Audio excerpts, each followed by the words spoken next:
Patulong po. Sino man po ang may puso niya, tulungan niyo po ako. Gusto ko pong magparito ako mukha. Kasi nahihiya po ako sa buhay. Nasa loob lang po ako ng bahay. Hindi po ako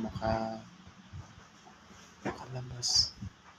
Pag tinitignan po ako ng mga tao, ilalayo po nila. Parang natatakot sila sa akin. Tsaka iniiwasan nila po ako.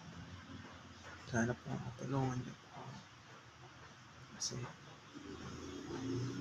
gusto ko lang po sumaya sa buhay. Hindi ko na po kaya yung buhay ko.